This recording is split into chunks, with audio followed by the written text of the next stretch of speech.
2019 के लिए लोकसभा चुनाव का विजय रथ बीजेपी 2 राज्यों से निकालना चाहती है। एक है उत्तर प्रदेश और दूसरा है पश्चिम बंगाल। पश्चिम बंगाल में भी बीजेपी असम का एक्सपेरिमेंट दोहराना चाहती है। बीजेपी बांग्लादेशी घुसपैठियों का मुद्दा बंगाल में भी गर्म कर रही है।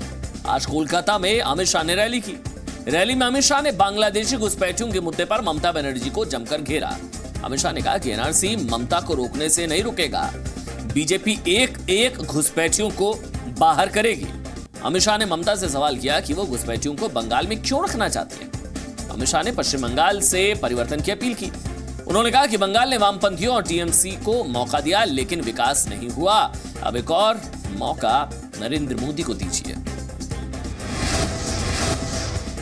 एक मौका राहुल गांधी भी मांग रहे हैं। हम उनके प्रधानमंत्री बनने की ख्वाहिश की बात नहीं कर रहे हैं, हम बात कर रहे हैं राजस्थान की। आज से राहुल गांधी ने राजस्थान में चुनाव का बिगुल फूंक दिया है।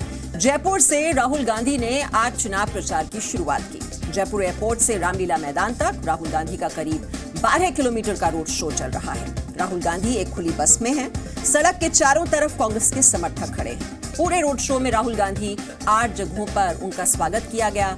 राहुल गांधी इन जगहों पर बस से उतरकर लोगों से मिल रहे हैं। राहुल गांधी जब भी बस से उतरते हैं, उनसे हाथ मिलाने के लिए लोगों का हुजूम उमड़ पड़ता है।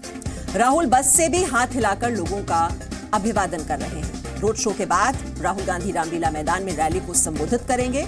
इसी साल के आखिर में राजस्थान में विधानसभा चुनाव हैं। वसुंधरा राजे की सत्ता दांव पर है। गुजरात में चूक के बाद राहुल गांधी राजस्थान में कोई चांस नहीं लेना चाहते। राहुल गांधी ने संसद में कहा था कि वो प्रधानमंत्री नरेंद्र मोदी के लिए सिर्फ प्यार की बोली बोलेंगे, लेकिन लगता है कि उन्होंने ये नसीहत कांग्रेस नेताओं को नहीं दी। ऐसा लगता है कि कांग्रेस ने मणिशंकर अय्यर को प्रधानमंत्री नरेंद्र मोदी को गाली देने के लिए छोड़कर रखा हुआ है। एक बार फिर मणिशंकर अय्यर ने प्रधानमंत्री नरेंद्र मोदी के लिए अभद्र शब्दों का इस्तेमाल किया। अय्यर ने कहा कि उन्होंने कभी सोचा नहीं था कि गुजरात दंगों के वक्त मुख्यमंत्री रहे नरेंद्र मोदी कभी प्रधानमंत्री भी बन सकते हैं। अय्यर ने यह भी कहा कि भारत में 666 साल के मुसलमानों के राज ने देश को सहिष्णुता सिखाई। मुस्लिम शासकों के दौर में भी सिर्फ 24% हिंदू मुसलमान बने, ताकि 76% हिंदू बने रहे। बादशाह अकबर के दरबार में 9 रत्न थे। आज हिंदुस्तान में 9 नहीं, हजारों रत्न हैं जो देश का नाम दुनिया में रोशन कर रहे हैं। ये वो रत्न हैं जो देश के आईआईटी से निकले हैं। प्रधानमंत्री मोदी आज आईआईटी बॉम्बे के दीक्षांत समारोह में पहुंचे। पीएम मोदी ने आईआईटी के छात्रों को हीरा बताया। पीएम ने कहा कि सबसे बेहतरीन स्टार्टअप आईआईटी के छात्रों ने दिए। पीएम मोदी ने कहा कि आईआईटी सिर्फ आईआईटी नहीं रह गई है, अब ये इंडियाज इंस्ट्रूमेंट ऑफ ट्रांसफॉर्मेशन बन गई है। पीएम मोदी ने आईआईटी बॉम्बे को 1000 करोड़ की आर्थिक मदद देने का ऐलान किया। प्रधानमंत्री मोदी ने कहा कि कुछ छात्र सिर्फ डिग्री लेकर निकल रहे हैं, लेकिन उनमें क्वालिटी नहीं है, इसलिए उनकी सरकार स्किल पर अब ध्यान दे रही है। बिहार के मुजफ्फरपुर में लड़कियों के शेल्टर होम की कहानी सुनकर किसी का भी कलेजा कांप उठे।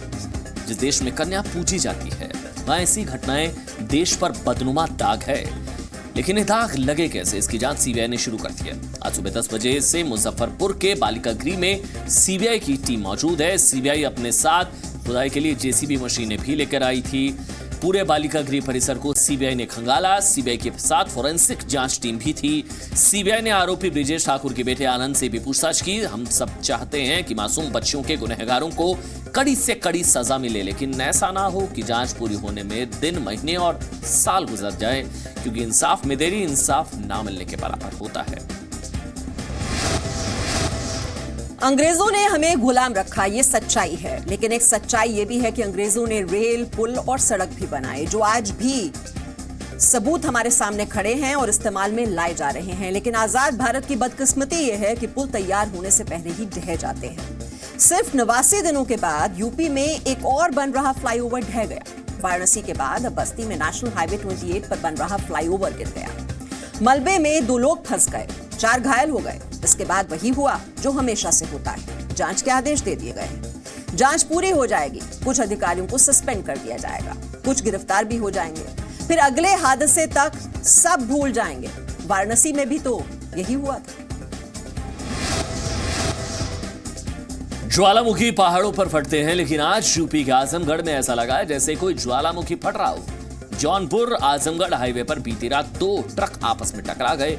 एक ट्रक में गैस सिलेंडर भरे हुए थे। टक्कर के बाद सिलेंडर से भरे ट्रक में आग लग गई, जिसके बाद ट्रक पर लदे सिलेंडर में विस्फोट होने लगे। करीब 300 सिलेंडर एक एक कर हवा में उड़ते दिखाई दिए। कई घंटों तक धमाके होते रहे। धमाके इतने जोरदार थे कि ऐसा लग रहा था कि मानो सड़क पर कोई ज्वालामुखी फट रहा हो।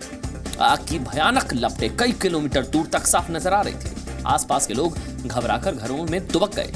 रात की बात यह रही है कि हादसे में किसी की जान नहीं गई है।